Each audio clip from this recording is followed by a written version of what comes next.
1,00,000 మంది శివభక్తులతో కలిసి మహారుద్రాక్ష పూజలో పాల్గొనండి. వెంటనే కాల్ చేసి మీ పేరును నమోదు చేసుకోండి.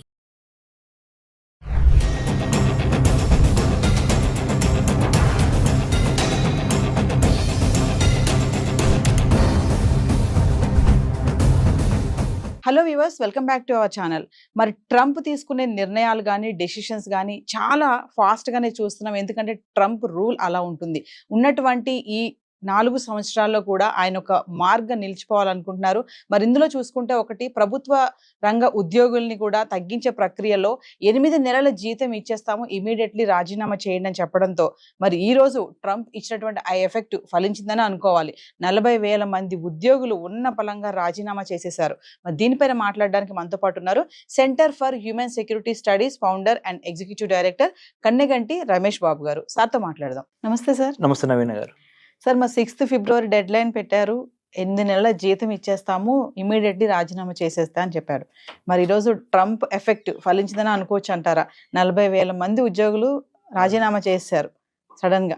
దీన్ని ఎలా చూడొచ్చు అంటారు? డొనాల్డ్ ట్రంప్ అమెరికా అధ్యక్షుడిగా 47th అమెరికన్ ప్రెసిడెంట్ గా ఆయన ప్రమాణ స్వీకారం చేసిన తర్వాత ఒక 100 ఎగ్జిక్యూటివ్ ఆర్డర్స్, ప్రెసిడెన్షియల్ ఆర్డర్స్ మీద ఆయన సైన్ పెట్టారు. అందులో ఒకటి ఏంటంటే, ఎవరైతే ప్రభుత్వంలో ఉద్యోగులు ఉన్నారో వాళ్ళు ఒక 8 నెలల్లో మీకు సంబంధించి డబ్బులు కూడా ఇస్తాము, మీరు మీ ఉద్యోగాలు వదులుకుంటే, అంటే he has identified certain jobs which are non-performing or which are becoming overburdened on the US economy.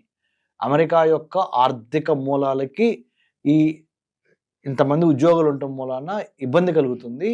Output ఏమో తక్కువగా ఉంటుంది, ఖర్చు ఏమో ఎక్కువ అవుతుంది.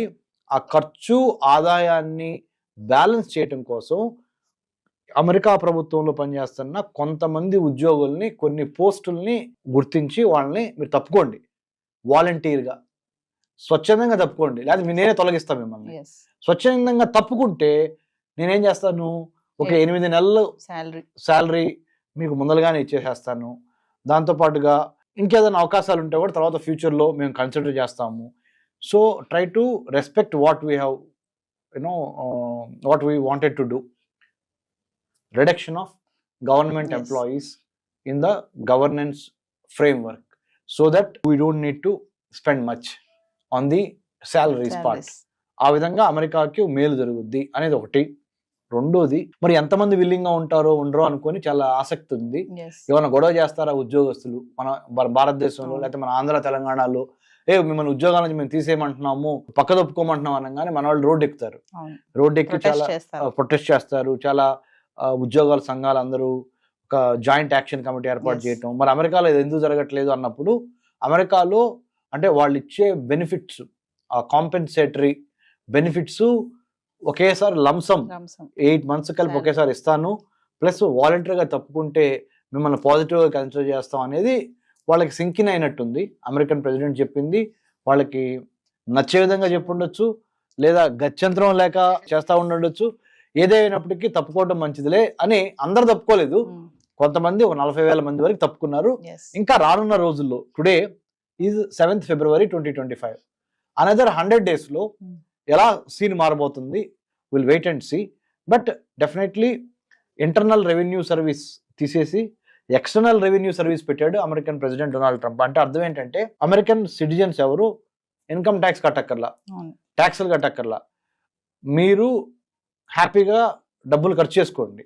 మీరు డబ్బులు ఖర్చు చేస్తే అది ఎకానమీ రొటేషన్ అవుద్ది, బయింగ్ అండ్ సెల్లింగ్ పెరుగుద్ది. పెరగటం మూలాన మా ఆర్థిక వ్యవస్థ మళ్ళీ ట్రాక్ ఎక్కుతుంది.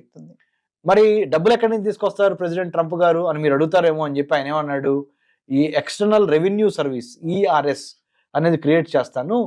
వేరే దేశాలు, ఏ దేశాలు అయితే అమెరికాతో వర్తక వాణిజ్య వ్యాపారాలు చేస్తా, అమెరికాకి వాళ్ళ వస్తువుల్ని వాళ్ళ వైపు నుంచి మనకి పంపిస్తారు, ఎక్స్పోర్ట్ చేస్తారు, మనం దిగుమతి చేసుకుంటాం. ఆ దిగుమతి చేసుకున్నప్పుడు వాళ్ళ వస్తువులు మనం కొంటున్నాం కదా, వాళ్ళు మనతో వ్యాపారం చేసినందుకు, వాళ్ళు మనకు అమ్మినందుకు టారిఫ్స్ అంటే ట్యాక్స్లు ఎక్కువ వేస్తాం. ఆ ట్యాక్స్లు ఎక్కువ వేసినందుకు వాళ్ళకి చచ్చినట్టు కట్టాలి. ఆ వచ్చిన డబ్బులతో నేను మీ జీవన ప్రమాణాలు మెరుగుపరుస్తా, అమెరికా పౌరులు అయ్యి మీ దగ్గర నుంచి ట్యాక్స్ తీసుకోను. ఇప్పుడు వరకు ఏమైంది అంటే, ఈయన ఉద్దేశం ఇప్పుడు వరకు అమెరికా ట్యాక్స్ పేయర్స్ మనీతో వేరే దేశాలకి వెల్ఫేర్ చేశాము, ఇప్పుడు వేరే దేశాల మనీతో మన వాళ్ళు బాగుపడాలి. ఇప్పుడు వరకు జో బైడెన్ కానీ, అంత మొదలున్న బరాక్ ఒబామా కానీ, అంతకు ముందులో ఉన్న బిల్ క్లింటన్ కానీ, అంత ముందులో ఉన్న మిగతా ఏ ప్రెసిడెంట్ అయినా జిమ్మీ కార్టర్ కానీ, అంటే ఇదంతా డెమోక్రటిక్ ప్రెసిడెంట్ నేను చెప్పింది. రిపబ్లికన్ ప్రెసిడెంట్స్ ఎవరు? Senior, Bush junior, Donald Trump. So వీళ్ళందరూ రిపబ్లికన్ పార్టీ ప్రెసిడెంట్స్. సో వాళ్ళు ఇప్పుడు ప్రెసిడెంట్ గా ఉన్నారు కదా. Donald Trump is Republican. Republican గుర్తేంటి? ఎలిఫెంట్. అంటే big business houses, orthodox, conservative, Anglo Saxon, Christian, Jewish of high level. These are all అమెరికాలో ఉన్న Republican party base, social base ఇది. డెమోక్రాట్స్ అంటే ఎవరు? డాంకీ గుర్తు, వాళ్ళ పార్టీ గుర్తు డాంకీ, గాడిద. Blue collar workers, minorities, LGBT community, immigrants, తర్వాత హిస్పానిక్, లాటినో, ఏషియన్ ఇండియన్, ఎవరైతే చిన్న సన్నకారు రైతులు అంటాం కదా మనం ఇక్కడ తెలుగులో, అలాగే చిన్న మధ్యతరగతి పరిశ్రమలకు సంబంధించిన వాళ్ళు, ఇలా working class, blue collar working class అంతా డెమోక్రటిక్ పార్టీ సోషల్ బేస్. అది డెమోక్రటిక్ పార్టీ నిలబడటానికి ఈ sections of society they support. Republican party నిలబడటానికి ధనవంతులు, big business houses, big corporates like Elon Musk లాంటి వాళ్ళు, వీళ్ళందరూ రిపబ్లికన్స్ కొన్నారు. సో ఇది అమెరికా యొక్క ముఖ చిత్రం. అంటే సార్ ట్రంప్ ఏ చేయాలనుకుంటున్నారో అది స్ట్రైట్ ఫార్వర్డ్ గా వెళ్ళిపోతున్నారని అనుకోవచ్చు అంటారా? ఎక్కడ ఆగకుండా సోఫార్ ఏదైతే ఎలక్షన్స్ లో ప్రామిస్ చేశాడో అది చేయటంలో ఎటువంటి తాత్సర్యము అంటాం తెలుగులో, అంటే ఎటువంటి టైం వేస్ట్ చేయట్లా. He's not wasting a single minute on what he has promised during elections. After he has won the election and took over as the 47th president of the United States of America, the moment he has taken over the responsibility, he is making sure that not even a single day is wasted and single promise is unheard. అంటే ఇది last కదా, ఈ 4 years లో కూడా ఈయన mark ఒకటి ఉండిపోవాలి. According to the Constitution of United States of America, you are not supposed to run for the third term. మూడోసారి అమెరికా అధ్యక్ష పదవికి నువ్వు అర్హుడు కాదు. కాబట్టి ఎవరైనా అమెరికాలో వాళ్ళు, అమెరికన్ పౌరులు, ఓన్లీ 2 సార్లు మాత్రమే, 2 times you can become the president of the United States of America. This second term being the last term to Trump, he said, I am not going to lose anything if I don't, if I do everything for my local Americans. So let me do everything. బయట వాళ్ళు ఎలా అనుకున్నా కానీ మేము మాత్రం నా America కోసం let's make America great again అనే ఒక స్లోగన్ లో ఫుల్ఫిల్ చేస్తా. I will do whatever it takes to bring back American exceptionalism to the forefront, is what President Trump is aiming at and doing it, and he is sparing nothing. Thank you, sir. Thank you, Naveen garu. Thank you. Hi, మొట్టమొదటిసారిగా మన విజయవాడలో class room training అండి, 1 day class room environment లో offline webinar జరగబోతుంది. And interest ఉన్న participants ఈ కింద school అవుతున్న నెంబర్కి రింగ్ చేసుకొని సీట్ బుక్ చేసుకోండి. దీంట్లో ETFs, index funds and mutual funds మీద completely and hand holding experience మీకు ప్రొవైడ్ చేయబడుతుంది. దీని ద్వారా ఏంటంటే మనం ఎసెట్స్ని స్టాక్ మార్కెట్లో ఎలా మేనేజ్ చేసుకోవాలి, ఎలా గ్రో చేసుకోవాలి, ఎలా ప్రొడక్ట్ చేసుకోవాలో అంటే ప్రాక్టికల్గా నేర్చుకుంటారు.